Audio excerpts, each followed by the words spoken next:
महत्वाची बातमी, आमदार रोहित पवारांना भाजपने धक्का दिलाय। कर्जत जामखेडचे तालुकाध्यक्ष मधुकर राळेभात भाजपात प्रवेश करणार आहे। फडणवीस आणि बावनकुळेंच्या उपस्थितीत त्यांचा पक्षप्रवेश होईल, तर ठाकरे गटाचेही काही पदाधिकारी भाजपात प्रवेश करणार आहेत। उद्या दुपारी 2 वाजता मुंबईमध्ये हा पक्षप्रवेश होणार आहे। विधानसभेच्या पार्श्वभूमीवर ही महत्वाची बातमी आपण पाहतोय। भाजपकडून रोहित पवारांना हा धक्का आहे। तर आमदार रोहित पवार यांना भाजपकडून हा धक्का मिळतोय। मधुकर राळेभात हे भाजपमध्ये प्रवेश करणार आहे।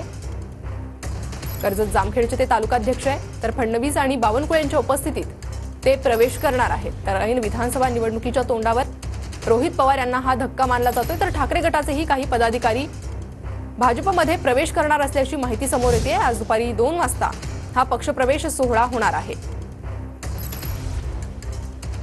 तर कर्जत जामखेडचे तालुकाध्यक्ष मधुकर राळेभात हे भाजपात प्रवेश करणार आहे आणि त्यानंतर ठाकरे गटातील देखील काही पदाधिकारी भाजपात प्रवेश करणार असल्याची माहिती समोर येते आणि आज दुपारी 2 वाजता हा पक्षप्रवेश सोहळा होणार आहे।